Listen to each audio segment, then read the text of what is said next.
Hello, dear beloveds. It is such a privilege to be back here for day 2 of the 17 days of archetype adventure. And we are going deep into understanding both the shadow and the sacred aspects of the archetypes that we particularly train in the work of being an intuitive guide in the 3rd level program. So there are hundreds of archetypes. There's sort of an unlimited number, if you like. But what we're doing really in this process is looking at the ones that my priestesses work with. And the reason that we look at these ones are because they come up again and again and again. So this is the nature of an archetype, of course, is that in the work of guiding men and women to an intentional descent into the underworld of their being, the archetypes that we tend to meet on that journey are the 17 that I'm sharing with you. So today in my early morning devotion, our number 2 archetype presented herself to me, and I was, I just receive with absolute joy and excitement whoever is showing up. And today it is the teacher. I have my teacher's hat on today. I tend to wrap my hair when I am teaching. I'm not sure why, but it's something that started a few years ago, and it feels like it gives me a certain sense of access to that archetypal energy within me.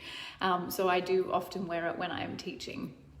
So today the teacher is going to do whatever she wants to do. As I said, it's not prescriptive. So I have just opened myself up as the vessel for that energy. And just to review what I shared yesterday, there is no going out there to access archetypal energy. It's going within. And of course, even using that language is paradoxical because there is no in or out. There only is, and that's really hard for us to wrap our head around in a kind of Newtonian 3D reality. But when we start to overcome the belief in separation and we move into non-dualism, we recognize there's no inside and outside. There only is isness, and all that isness is one, and we are able to access any aspect of that oneness at any time with intention. When we're in our intuitive intelligence, that can be for the purpose of accessing the medicine of that archetype or the wisdom of that archetype, perhaps for something that we're creating, perhaps for something we want to offer, perhaps for something we're learning about or studying, or even bringing a new energy into a relationship, whatever it is, to draw that energy in. And sometimes we're drawing it in. Paradoxically, it's already within. So even though I'm using that language of dualism, there's no way that I can properly articulate it in English. It's all around us. It's what we are part of, that collective consciousness. So there's nothing kind of special or magical about being able to access these archetypal energies. However, there are certain conditions that make it more readily accessible and more full of grace. And those conditions include, the pursuit of love, of divine love through the fire of devotion. And when our commitment to our devotion is there, then our capacity to be the vessel for the higher vibrational archetypal energy is much, much more available. So if you like, it's like tuning into a radio station. We're choosing to tune into a different frequency to our normal run-of-the-mill, running around in our daily lives frequency. And we're opening ourselves up to a high level of consciousness through that process. So it's a real privilege and a pleasure to hold the frequency of these archetypes because they imprint us. It's a scaffold. It's then giving us what we need within us. It's strengthening that aspect of ourself up. So if you notice the particular archetypal energies around you, pay attention. If you keep seeing images of, like yesterday, the Madonna, or Mother Mary or Mary Magdalene or whatever it is, pay attention, because maybe that archetype's trying to get your attention. You might dream about it. You might feel her presence, as I did in meditation this morning, of the archetype that's with you.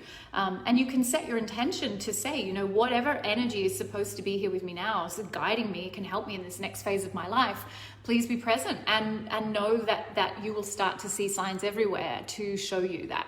So who do we have today, Ricky? I don't have my cards with me. I'm currently in my new apartment. I am still settling in here. I haven't moved in properly. For those of you who don't know, I have created a new paradigm in my family, and my husband and I are separating, and we are going to be birds nesting. And I don't want to go too much into that, but some of you eagle-eyed people might notice that I'm not in my usual environment today. I'm here at my new apartment, which my husband and I, my ex-husband and I will do week on, week off, and leave our children in the bird's nest, which is our family home. And that kind of is a bit of a protective measure for them to deal with the change, is that they get to stay in the home, and we do the coming and going to allow them, as their parents, to allow them the peace of not having to come and go.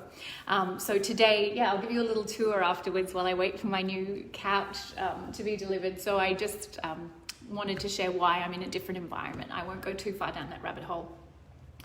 So we're working with the teacher today, and the teacher is, as I said, I've got my teacherly kind of guise on because it's often what I wear when I'm teaching.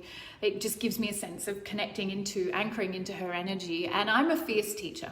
One of the things that I do in my intuitive intelligence teacher training is we go to meet our teacher archetype, and we actually identify what kind of teacher we have in us. So the teacher is not one thing. There isn't, like all the archetypes, there's not one way of being the mother, there's not one way of being the teacher, there's not one way of being the wife. So I'm interested to see who we have as our teacher here today. But it's quite clear what she would like to do is answer any questions you have around stepping into your own teacher archetype. So if there's anything that you are trying to create or anything you want guidance around, I ask you to comment now so that I can allow that archetypal teacher energy to respond for you, because she's very much, she loves curiosity, and she's very keen to support as many of you as desire to step into your teacher archetype, because that teacher role is leadership, and it's being unafraid to pass knowledge on. So it requires a great sense of self-sovereignty and self-awareness. So if you have any questions for the teacher archetype, we will happily respond to those. So let me just take a moment to tune into her.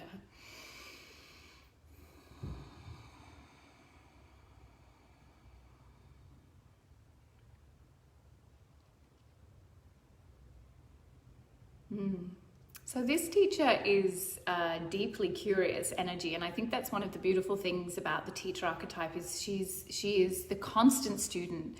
Her desire to teach comes from a yearning to keep learning. So as soon as she learns something, she wants to share it. There's a deep curiosity in her to understand by participating in the dissemination of knowledge. So she's very much like the attainment of knowledge is not for the self alone, it is for the way that she's the receiver on behalf of others. Tina says, help me release the need for validation and feedback from my students. Oh, I love that one. Okay. So, well, there's an unworthiness there, of course. You know this. I'm not going to tell you anything you don't know, but I'm going to tell you what is here. There's an unworthiness in, am I valid or able to validate myself? Like, am I the right person for this knowledge to be shared by? Am I qualified enough? Am I worthy enough? Have I suffered enough even? Gosh, that's an interesting one. To know, am I able to demonstrate or be the demonstration of what I'm offering? And deeper than that fear is the truth that yes, absolutely, you know this to be the case. But it's really about, well, my darling, it's a drug, it's an addiction to that validation, to get that hit of approval from the other. And so it's really going to be a process of practice, the discernment to not set your students up, to not set yourself up, to make sure that you create an almost neutral environment around you so that there isn't that temptation to let others lean into, seeing you in a certain kind of way, is where we move into the kind of shadow side of the teacher, which is becoming the guru, where we unintentionally accept the compliments as much as the criticisms, because we want to, we want to feel like we're doing a good job. It's really about self-approval, self-sovereignty, my darling, and you're doing it. I know you're doing the damn work, but just keep recognizing that where you are needing that, it's not because their opinion is going to help me get better as a teacher. Do an anonymous feedback form if that's what you want. Of course, getting better through feedback is great, but this is a different shadow side, and you're well aware of that. And it's the temptation to let yourself be seen as though you're special and have some kind of potency that others don't have. Great question. Kim's question, what would you have me know right now? Just fucking go at it. Go at it. Go at it. No holes barred. Hold nothing back. Hold nothing back. The world is waiting with breath that is bated. And I know you've heard me say this to you before, my darling, but it's like as soon as you shift your perception, your limits on who you see yourself as in this role, the world is going to open up to you. It's like you just have to take that break off, my darling. And I totally recognize the fears around you of like, what would happen if this goes too big too soon? All of those fears of who will take care of this, how will that, let that be answered by God. And you just take the break off and say, I am ready, I am willing. Just keep that as your constant prayer, my darling. Anytime fear rises, you meet that. Karen says, is there a chant or reading or something that helps you tune into the teacher right before teaching? Absolutely. The teacher archetype is always there. So we go through this process when I'm training my teachers where we actually go on a full guided meditation to meet our teacher archetype. But my darling, for you, just descend into the cathedral of your heart and walk through the gates into your cathedral, whatever that looks like for you. And in that sacred space, call the teacher forward and ask her to be with you. What qualities do I need today? Ask her to guide you. How do I need to serve today? Who is it that my students need me to be today? And that's usually going to be the same, because if they're showing up to you, it's because your medicine is what they need. But let her tell you what it is. And then in that space of heart intelligence, you can go forward into your classroom or your learning environment. I think that's a really beautiful question. Thank you. Beautiful Freya. How do we find more about the type of teacher we are? Yes, so as I say, my students go on a guided visualization into the cathedral of the heart to sit and call forward the teacher archetype, but you are very capable of doing this for yourself, my darling. So just invite her forward, and in that, create that sacred space, go into your temple, your container, before your altar, whatever it is that you do, and say, show me who you are. What are your qualities? Because when you meet the qualities of your teacher, you won't be afraid to embody her. You know, that she might be gentle, she might be nurturing, she might be, curious, she might be lots and lots of different things, but she will show you if you allow her to show you in that sacred space, and really invite her in, so that when you go into learning environments where you're leading, you're not relying on your own will, you're allowing her higher vibration, that energy of the teacher archetype to really guide you and nurture you and lead you from that much higher perspective, rather than trying to do it just from your human perspective. Beautiful question.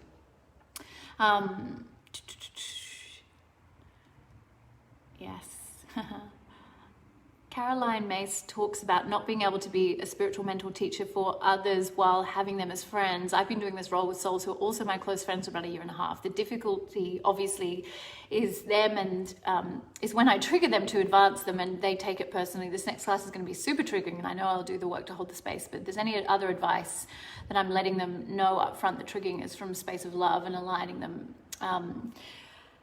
That's a really tricky one. It's, I often say that our family and friends are not our ideal clients. They're not the people that we're meant to be serving. We've got different contracts with them. In fact, I was just talking about this today.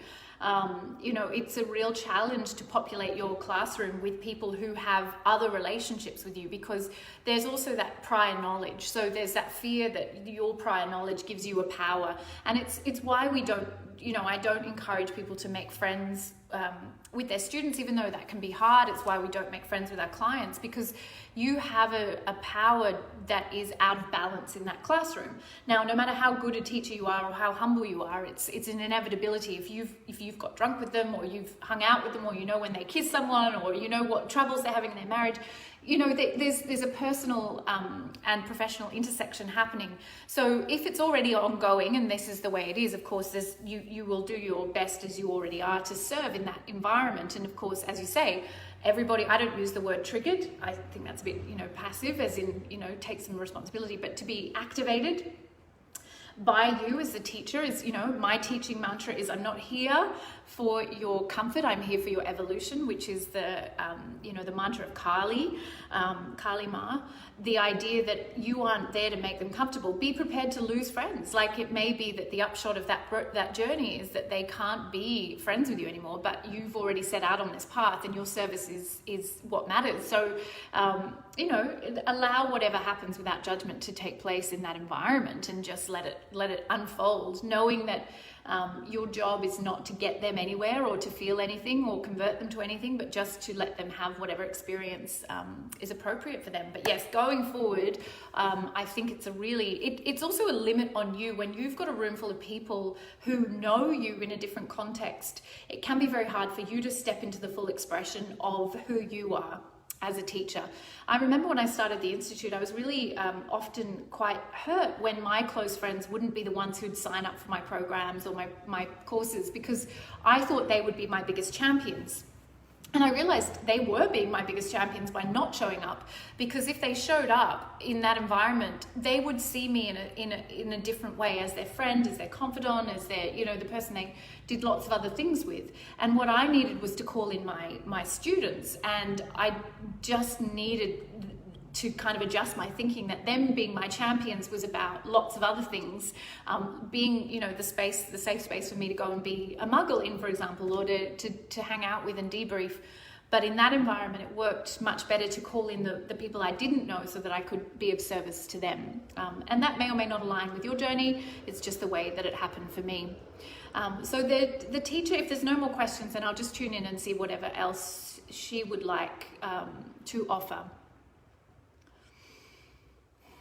And it really is just that exact message of, your teacher is not about getting cookies or pats on the back. If you've been handed a mandate from God to transfer knowledge or to pass on knowledge to the world, that responsibility is holy. And you can't show up to that task with the hope that it's going to get you anything, like in terms of respect or appreciation. It might actually have the opposite effect, where the more you make yourself a public voice for something, the more likely you are to become a target for people's shadows. And that you have to be okay with, it's very akin to leadership here. When you're bringing information into the world that is at odds with the popular conversation, for example, you might find that people resist you before they love you, and they may never get to the place where they love you. None of it is yours to take personally. Let neither criticism nor compliment sway you. There's this idea that when the student is ready, the teacher will appear. But the real truth is, when the teacher's ready, the student will appear. Like, it's only in us preparing ourselves as the vessel and being unafraid of that responsibility, that what I have to offer may not be loved, it may not be even liked, and that even if it is loved and I have people who adore me, that's none of my business. That's not about me. That's about my willingness to be the vessel for God's grace to move through me. Yes, loving detachment or learned detachment is really our task, and it can feel hard, because sometimes the role of the teacher is to be unpopular and to break people's assumptions about the world down and to take away their trinkets and superstitions. Oh my God, I have a PhD in taking away people's trinkets and superstitions. Every comfort zone in the third level is taken away, and sometimes that means massive changes in their 3D reality. Sometimes it means, nothing changes in their 3D reality, but the comfort zone is well and truly gone. And that is, for me to be able to be the vessel in which these women can break themselves open, I have to be absolutely self-approving. I have to do my due diligence and review my processes and get good advice and know that I'm doing everything right. But beyond that, am I good with God? Like, is that relationship is what matters, and that's where I need to operate from. And it's a very powerful place of self-sovereignty when you're able to sit with the discomfort of being disliked, even though the task may feel too big at times. It isn't. And Jesus is an archetype that comes to mind here, that he was the greatest healer the world's ever known, but he was also one of the greatest teachers. We still share his teaching stories, everywhere in the world, both in religion and outside of it. And the teacher has to understand discernment. When a student is not ready for you, or you are not ready for the student, that's absolutely perfect. You're not everybody's teacher. As Jesus said, don't cast your seeds on arid ground or pearls before swine, because if you are not discerning about where and how you offer your teaching, if you try to be everybody's teacher, you'll just end up making a lot of trouble for yourself. So you go where you are being called to go and guide those you're being called to guide, and don't take it personally if not everybody loves you, because that is not your job to be loved. Your job is to be the vessel for truth, and you can become that by being wholly aligned to your purpose. I'll just finish by offering you something I learned from Cyan Pascal recently, which is the act of consecration, which is one of the things that takes us out of the idea that this is all about me, I have to get it right, it's all about, does everybody like me in the room?